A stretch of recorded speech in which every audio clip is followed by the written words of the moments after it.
Hi artist, it's Miss Angie here, and welcome to our watercolor adventure. Today we're going to turn a blank piece of paper into a swirl of colors using watercolors.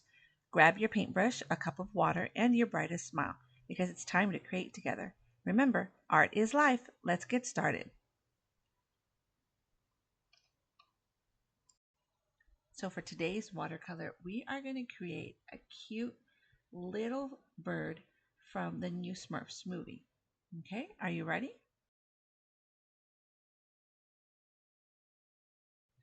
All right, I'm going to walk you through this step by step. So the first thing we're going to do is draw a very light hexagon. This is going to be the beak of our little bird.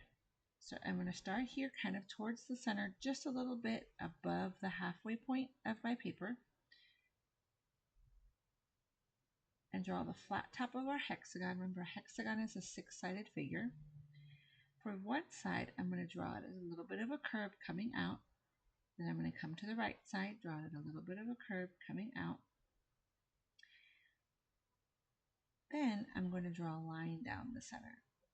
Now this is a trapezoid, but we're doing a hexagon because we have to do the bottom part. Then I'm going to come here and draw the bottom of the beak. It's going to curve in. It's not going to be as long as the top was. And then I'm going to connect it to the other side with another curved line going in. So you should have a hexagonal shaped beak right now. Both sides are trapezoids, one inversed on the other. The next thing we're going to do is we're going to create our eyes. So we did the beak so that we could space the eyes out. Okay, so I'm going to come up a little bit here, and then I'm going to draw the circle of one eye, and then the circle of another. And if you don't get it quite right, you can erase. Now for when I'm drawing, I like to keep my fingers farther from the front of my pencil. So I'm going to keep them back because if we do it like this, or we're holding it really close to the tip, we're going to want to press down hard. So if you bring your pencil back, you're less likely to push really hard into the paper because that will scratch the paper, and if we want to erase anything later, it's going to leave marks that are going to show when we paint. Okay, so now that I have the two sides of the eyes, he was kind of an angry bird. So what I'm going to do here is draw his little eyelids at a slant going out, and then another slant going out and up. Okay, so he has that little bit of an angry look there. And then I'm going to draw a half circle over the top and another half circle over the top on the left. Now you can erase the part of the pupil that is under the eyelids. Okay.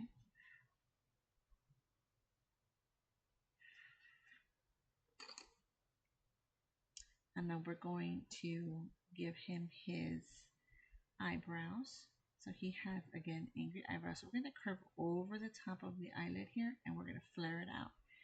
So we're going to start here, curve over, down, almost like a long little S shape, and flare it out. The same thing, we're going to do it another S shape. It's going to go up, come back down, and get skinny towards the end. Okay, so we're going to go up, come back down, get skinny. We're going to do the same thing on this side. Up, down, and out. Up, down, get skinny again. There you go. Now his hair center kind of reminded me of fire. So we're going to come over here on the top of the eyebrow where the arch is, and we're going to create some flames. Okay, just some curvy little S-stroked flames on both sides.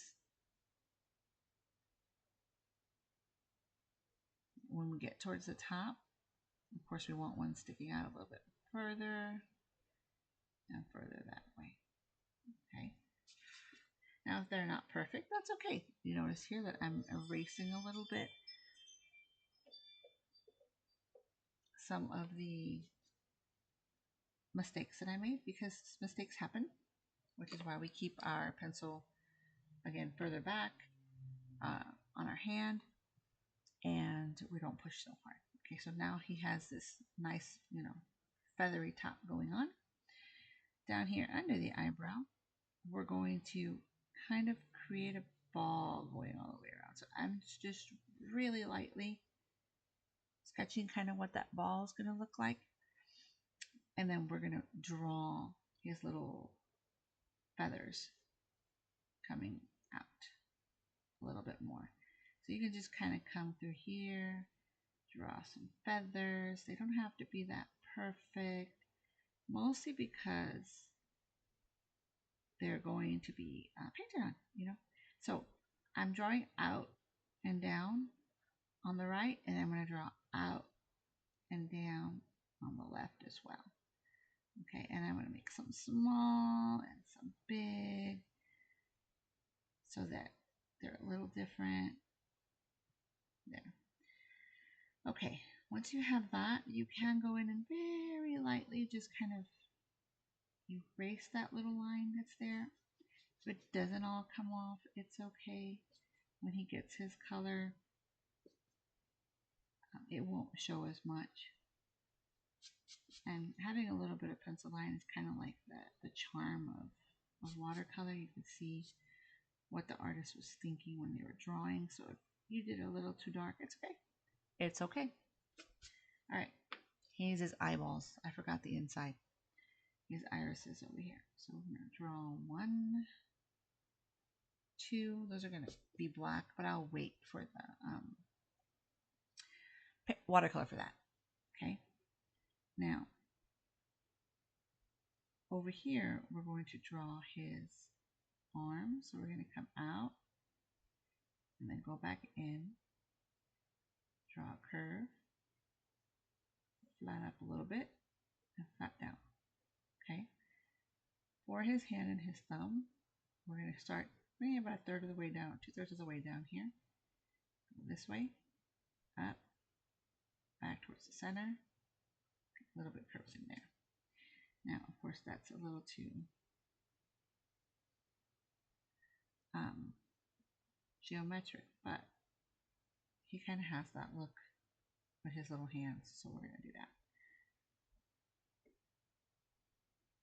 Okay, the next thing we're going to do is on the other side. I realized I didn't leave enough space for his hand over there, so he's just not getting one on that left side, but he is getting some feet. So coming down, we're going to have 1 foot coming down from the beak. We're going to have another foot right there.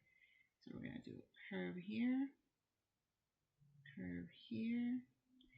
and this is going to come out, down, little flat, curve around, come back, and then over here, kind of went down from where his beak was.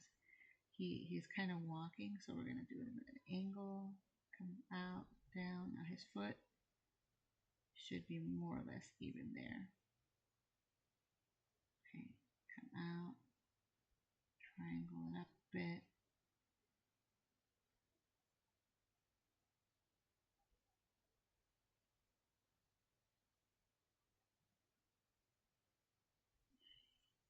Okay, so he's there, and then he's got his little feet like that, and then his little feet were like this in here. Okay, so one of them he's kind of walking, got his foot picked up a little bit, and the other one he's flat on the ground. Okay, once we have him kind of drawn up there,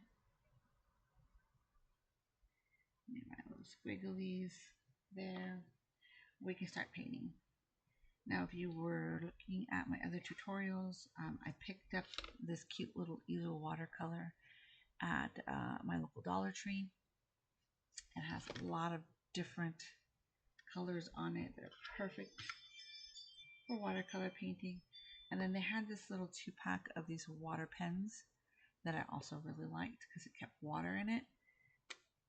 And then if you have a cup of water or a spray bottle like I have, that you can use. So I'm going to spray some of the colors I want. And since this bird was orange, and red and yellow, I'm going to go with those colors.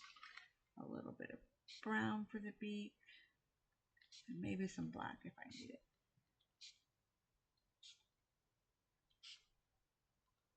Now, you don't have to spray them. I just happen to have it because I do different kinds of painting. If not, you want your little paintbrush that comes with it and a cup of water to get your paintbrush wet. And when you do watercolors, we always go light to dark. So anywhere you want it white, you're not going to paint. Here, because we're, of course, learning. So just like right here around the eyes, that would be white. Okay.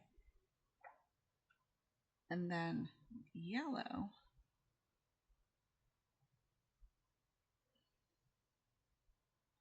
That we have here. We can go ahead and take the yellow, put it on, color that in there. Now for my bird, he was a mostly yellow bird, and then he had some oranges around him. So we're gonna color yellow around most of this. And then here, what I did was I just stuck my paintbrush in some water, and with a little bit of yellow that's on there, I'm just swishing it around. I want it wet. Now don't go dump a thing of water on here, but with your paintbrush you can go around and get your whole little bird wet. And then just get more water as you need it. Now try to stay in the lines, because what we're going to do is put color on there and it's going to bleed around it, and it's going to make really cool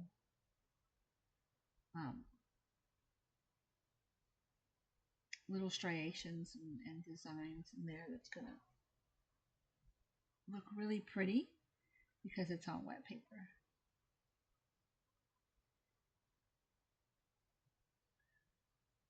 So I'm coloring them up, adding some more, coloring them up. Alright. He's mostly yellow at this point. So then I'm going to come in here and get my orange. Now his beak.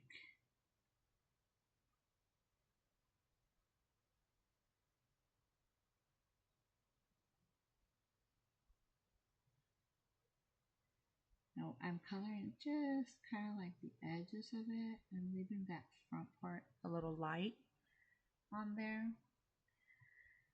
And then here, see, I didn't do his eyebrows. So what's going to happen is when I paint, it's going to be really orange.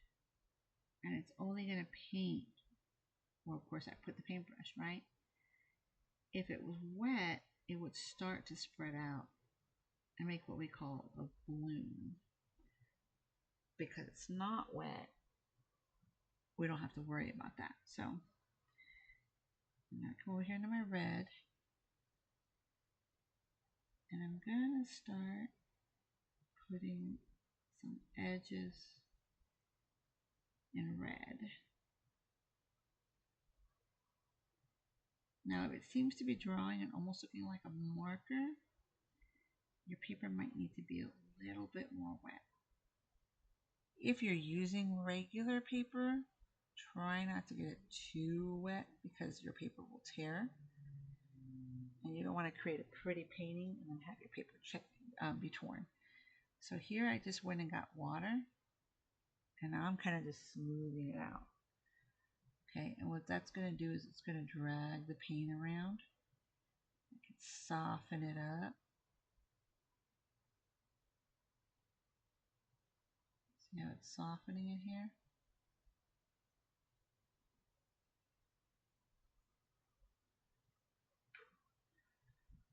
Okay, getting it nice and soft. I have this little fireball chick going on here. A little fireball chick. And over here, it's going to have some really deep red.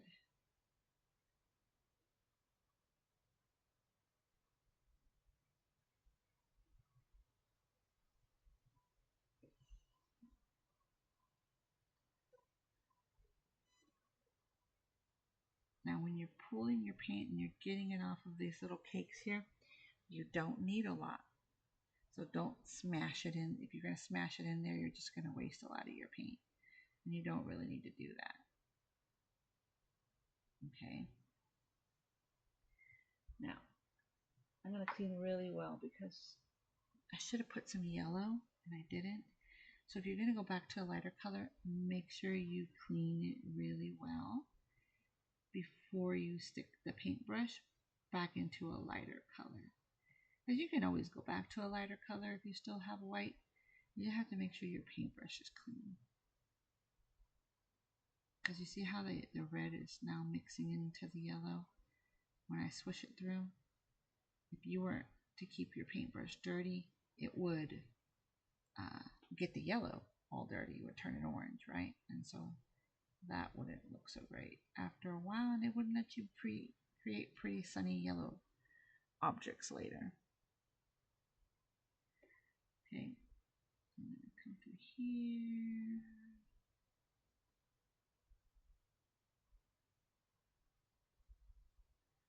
His eyebrows were a nice red color.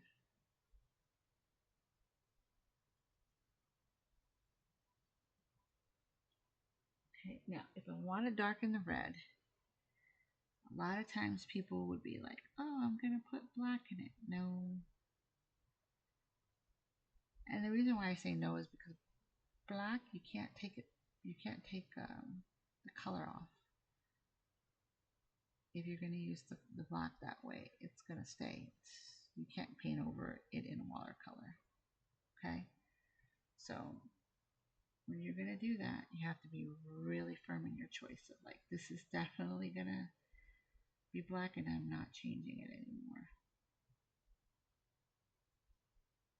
So I try to avoid black in watercolor unless we're outlining something.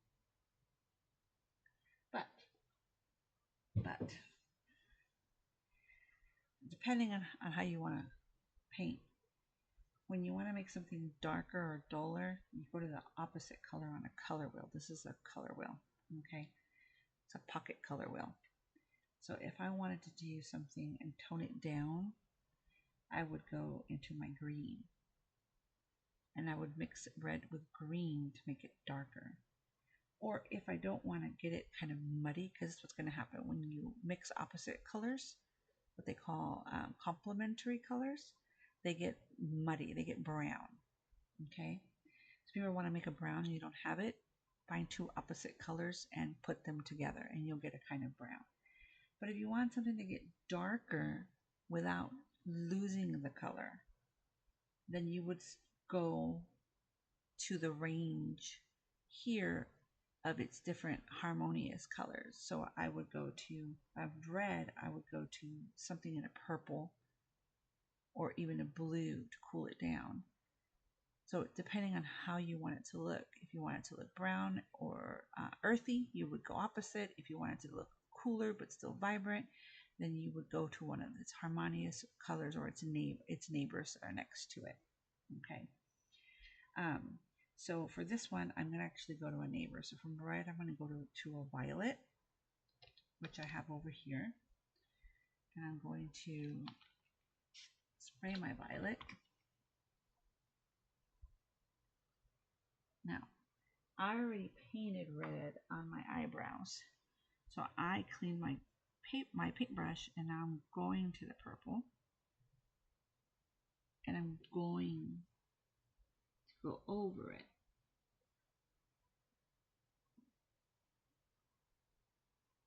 Really carefully to make it a little bit darker and see how that looks. Now if it's not dark enough, which I don't think it's dark enough, I think I'm going to go to a little bit of blue. Okay, and see if I can't make it a little bit darker. And I'm barely touching the tip of the paintbrush to it because look what I just did there. It was wet and I pushed too hard. And again, mistakes happen. And watercolor, if it's wet still, you can kind of fix it with a little bit of a paper towel sometimes.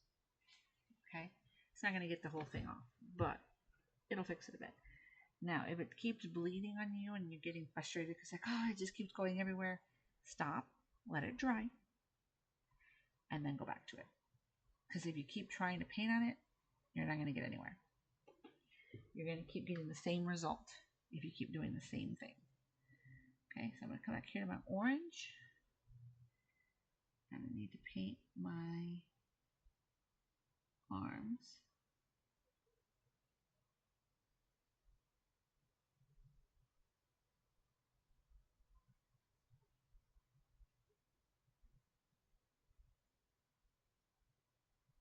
And then over here, I'm going to actually come here and pretend like he has an arm coming this way, even though we can't see it.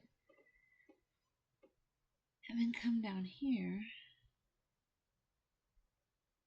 and color his arms, his feet.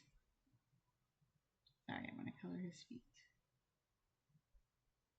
Now, if you notice that orange, it looks really fake, right? It like doesn't look like what we've been doing. So again,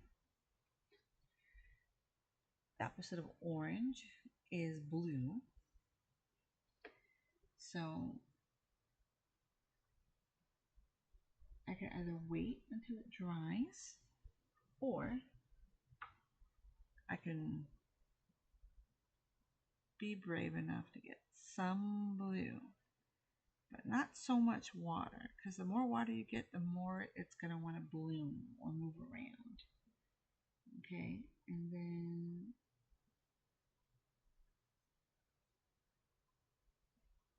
see about putting shadows.